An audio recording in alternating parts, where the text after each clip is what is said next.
నేనేమంటే whenever it is something doubtful issues ఉన్నాయనుకుంటే మనం చేయడం వల్ల your not the looker for anything ultimately smooth and the things. Request ఏమంటే మీరు ఆల్రెడీ బ్యాడ్ ఉన్నది మనకు అర్థమైపోతున్నది. సరే ఆ పాటికే ముందే బాబు క్రిటికల్ ఉన్నదని ఒక మాట చెప్పుకుని ఉంటే బై 9 o'clock ఆ ప్రాంతంలో ఇంకా బాగుండేది. సార్ కూడా కలిసి మీరు అప్పుడు చెప్పినా ప్రెస్కి అయిపోయింది. మీరు ఏం చెప్పదలుచుకున్నారు చెప్పారు. తల్లి, భార్య, తమ్ముడు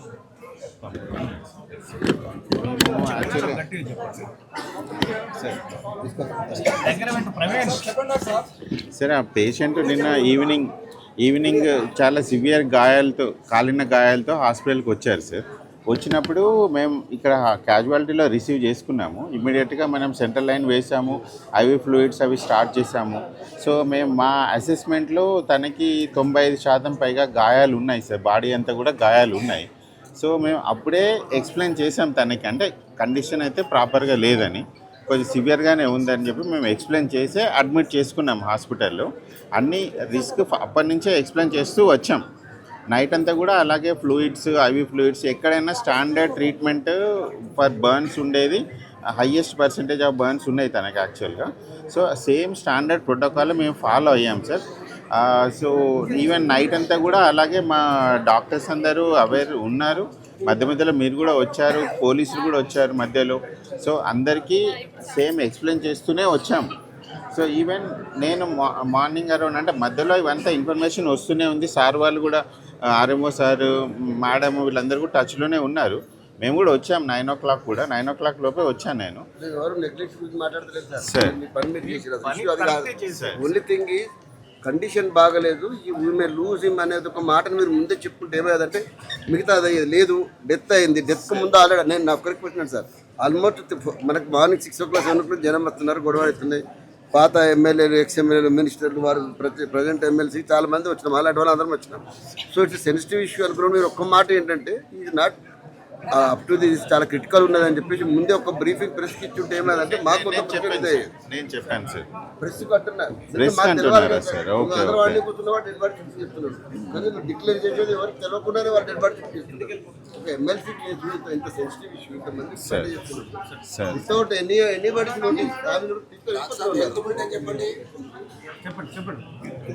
సార్. అయితే నేను రాగానే కూడా ఒకసారి పేషెంట్ కండిషన్ చూసుకున్నాను సార్. చూసుకొని వాళ్ళ బ్రదర్ ఉన్నారు, బ్రదర్కి నేను పక్కకు పిలిచంటే తను కూడా కొంచెం గాబరానే ఉండే పేషెంట్, కొంచెం ఇరిటబుల్లే ఉన్నారు. సో ఆ జనరల్ కండిషన్ తనకి ఎక్స్ప్లెయిన్ చేశాను. సో 95% బర్న్స్ ఉన్నాయి కదా, కొంచెం కష్టంగానే ఉంది సిచ్యువేషన్, అంత ప్రాపర్గా అయితే రెస్పాండ్ అవ్వట్లేదు అన్నట్టే చెప్పాను తనకి. సో ట్రీట్మెంట్ అది చేసుకుంటూ ఉన్నాం మేము. కాకపోతే ఇవన్నీ ఎలా ఉంటాయంటే సార్, ఎనీ బర్న్స్ పేషెంట్ ఇప్పుడు ఇంత మేజర్ పర్సంటేజ్ బర్న్ ఏ క్షణంలో అయినా కానీ, ఇప్పుడు తను వాటర్ అడుగుతున్నారు ఇవ్వచ్చా అంటే ఇవ్వద్దనే చెప్పాము ఇనీషియల్గా.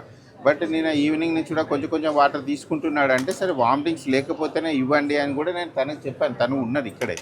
సో ఆ వాటర్ ప్రాబబ్లీ మేము ఏమనుకుంటున్నామంటే ఒకవేళ ఏమైనా ఎక్సెస్ వాటర్ ఎవరైనా అంటే అందరూ వచ్చి కూడా ఎలా ఉంటుందంటే మా కంట్రోల్లో ఉండట్లేదు సార్ సిచ్యువేషన్. చాలామంది వచ్చి ఎవరికి తోచిన సలహాలు అంటే లైక్ మీరు మీ మెడికల్ సైడ్ మీరు ఇవ్వలేదు సలహాలు, పేషెంట్ అటెండెన్స్ యాక్చువల్గా patient attendance and relatives. So సమ పేషెంట్ ఏమో వాటర్ని అడుగుతున్నప్పుడు మేమేమో గ్లూకోజ్ ద్వారా ఇవ్వడానికి ట్రై చేస్తున్నాం. సో తనకి ఏంటంటే మేము కొన్ని వాటర్ ఇస్తాం సార్ జనరల్గా, ఒకవేళ వామిటింగ్స్ లేకపోతేనే అది కూడా కన్ఫర్మ్ చేసుకొని ఇచ్చాము. కాకపోతే కొంత కంట్రోల్లో ఉండదు కదా సార్, అందరు వచ్చి వాళ్ళ అటెండెన్స్ ఏదో ఒకటి ఇవ్వడము, ప్రాబబ్లీ అదే అయి ఉండొచ్చు. లేకపోతే 95% బర్న్స్ అనేది at any point of time he may expire అనే పాయింట్, ఆ severity it self that may be the predisposing reason sir. Cardiac arrest అయింది సడన్గా. ఎప్పుడు చనిపోయినాడు, ఎన్ని గంటలకు చనిపోయినాడు, మీరు చనిపోయిన విషయము వీళ్ళకి ఎప్పుడు ఇన్ఫార్మ్ చేశారు అది చెప్పండి. పేషెంట్ యాక్చువల్గా మేము అరౌండ్ 11:30 నుంచి కొంచెం ఇర్రెస్పాన్స్గానే ఉండే సార్. అప్పుడు మేము లోపల అనస్థిస్ట్ని పిలిచాము. అనస్థిస్ట్ని పిలిచి కొద్దిసేపు ట్రై చేసాము. అంటే అప్పుడే మాకు కార్డియాక్ అరెస్ట్ అయి ఉండొచ్చు అని మేము చూసుకున్నాము. బట్ మేము ఈసీజీ తీసాము. ఈసీజీ దాంట్లో ఏముందంటే కొంచెం కార్డియాక్ యాక్టివిటీ కనిపించింది మాకు. బట్ మేము వెయిట్ చేసి మళ్ళీ చూసి పల్స్ లేదని కన్ఫర్మ్ చేసుకొని అంటే కొంచెం ఒక ఓవర్ హాఫ్ అన్ అవర్ మేము ఒక 20 minutes ట్రై చేసాం, 20 minutes 30 minutes వరకు 20 minutes 30 minutes వరకు ట్రై చేసాం సార్. ట్రై చేసేసి మీరు ఏ ప్రాబ్లం లేదు సార్, మాకు మేము అడుగుతుంటే ఎవరు మీరు అప్పటి నుంచి అడుగుతా ఉన్నప్పుడు ఎవరు పరిస్థితి బాగాలేదంటే ఎనీ టైం మీ పాస్ అయ్యని చెప్పి ఒక మాట ఉంటే అప్పుడు అయిపోయేది. ఇప్పుడైనా కూడా ఏంటంటే మీరు చెప్పినారు సార్. అయితే పేషెంట్ యాక్చువల్గా మేము అన్ని ప్రయత్నాలు చేశాము. 11:40 నుంచే కొంచెం బ్యాడ్ అవుతూ వచ్చాడు సార్. వస్తే మేము 12 ఆ టైంలో కొంచెం సివియర్గా కార్డియాక్ అరెస్ట్ అవ్వబోయింది. రిసస్టేట్ చేసాము, కొంత రికవర్ అయినట్టు అనిపించింది. అందుకని కంప్లీట్గా డెడ్ అవ్వలేదు. అప్పుడు మేము అప్పటికే చెప్పాము కూడా, కొంత అంటే ఎవరు వస్తే వాళ్ళు అంటే పలానా వాళ్ళకే చెప్పామని నేను చెప్పలేను, ఎందుకంటే చాలామంది వచ్చారు సార్. కొంతమంది అది మేము ఈ 12:30కి మళ్ళీ ఒకసారి ఈసీజీ చేయించి మాకు అప్పుడు కన్ఫర్మ్ అయినట్టు అనిపించింది. ఈసీజీ తీసుకొచ్చేసి మేము 12:40 12:50 సార్ 12:50 ఆ టైంలో మేము ఈసీజీతో కన్ఫర్మ్ చేసుకొని వాళ్ళ బ్రదర్కి మేము డిక్లేర్ చేసాం సార్. యాక్చువల్గా ఈ ఇష్యూలో ఎలా ఉంటుందంటే సార్, ఇంతమంది కనిపించేసరికి everybody is afraid of the thing ఏదో కాదు మా అంశం సార్. డెత్ డిక్లరేషన్ అనేది ప్రాసెస్ ప్రకారం జరగాలి.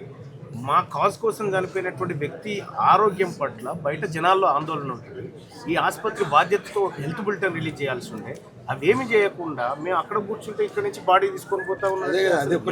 ఒకటే బాధ కదా. డిక్లేర్ చేశారు 12:55 సార్. సాయి ఈశ్వర్ అనే బర్న్స్ పేషెంట్, 95% బర్న్స్ పేషెంట్. మేము 12:56 టైంకి 12:56 PM ఎక్స్పైర్ అయ్యారు సార్.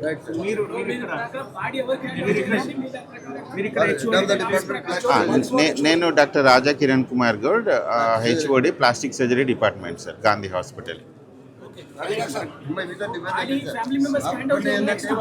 బాడీ యాక్చువల్గా మేము ఏం చేస్తామంటే సార్, ఇది మనం వచ్చినప్పుడే మనం MLC రిజిస్టర్ చేస్తాం కాబట్టి ఈ బాడీని మేము మార్చురీకి షిఫ్ట్ చేస్తాం సార్. మార్చురీకి షిఫ్ట్ చేసి ప్రిజర్వ్ చేసి అక్కడ పోస్ట్ మార్టం అయిన తర్వాత, అంటే కన్సర్న్ పోలీస్ స్టేషన్ నుంచి రిక్వెస్ట్ వచ్చిన తర్వాత పోస్ట్ మార్టం అవుతుంది సార్. అయిన తర్వాత దాన్ని వాళ్ళ బంధువులకి వాళ్ళకి అప్పగిస్తాం సార్. అది రెగ్యులర్ ప్రాసెస్. నేను అప్పటి వాళ్ళ బ్రదర్ కూడా చెప్పాను సార్, వీళ్ళని తొందరగా మనం పోస్ట్ మార్టం చేసి పంపిద్దామని చెప్పేసి. మేము సహకరిస్తున్నాం. పోస్ట్ మార్టం కార్యక్రమాలు చేయండి, ఆ ఫ్యామిలీకి మీరు డెడ్ బాడీ అప్పగించండి. కానీ ఇంకా నేను కూడా డీసీపీ గారు ఇప్పుడు వీళ్ళ పాత్ర అయిపోయింది. మీది ఏంటంటే నేను చెప్పేది వినండి. ఇప్పుడు పోస్ట్ మార్టం అయిపోయిన తర్వాత మీరు ఓవర్ యాక్షన్ చేసి అది ఎత్తుకొని పోవుడు అటువంటివి చేయకుండా ఫ్యామిలీకి డెడ్ బాడీ అప్పగించండి, మేము సజావుగా నిర్వహించుకుంటాం. MLC case as per procedure, post-mortem, handing it over to the wife or deceased party. That is our job. అంతవరకు వాళ్ళు ఎట్లా తీసుకుపోతారని మేడిపల్లి పోలీసు వచ్చారు, వాళ్ళు ఇన్వెస్ట్ రాస్తారు, పోస్ట్ మార్టం చేస్తారు, డెడ్ బాడీ వాళ్ళకి ఇస్తాము. అక్కడ మీరేమో చెప్తున్నారు.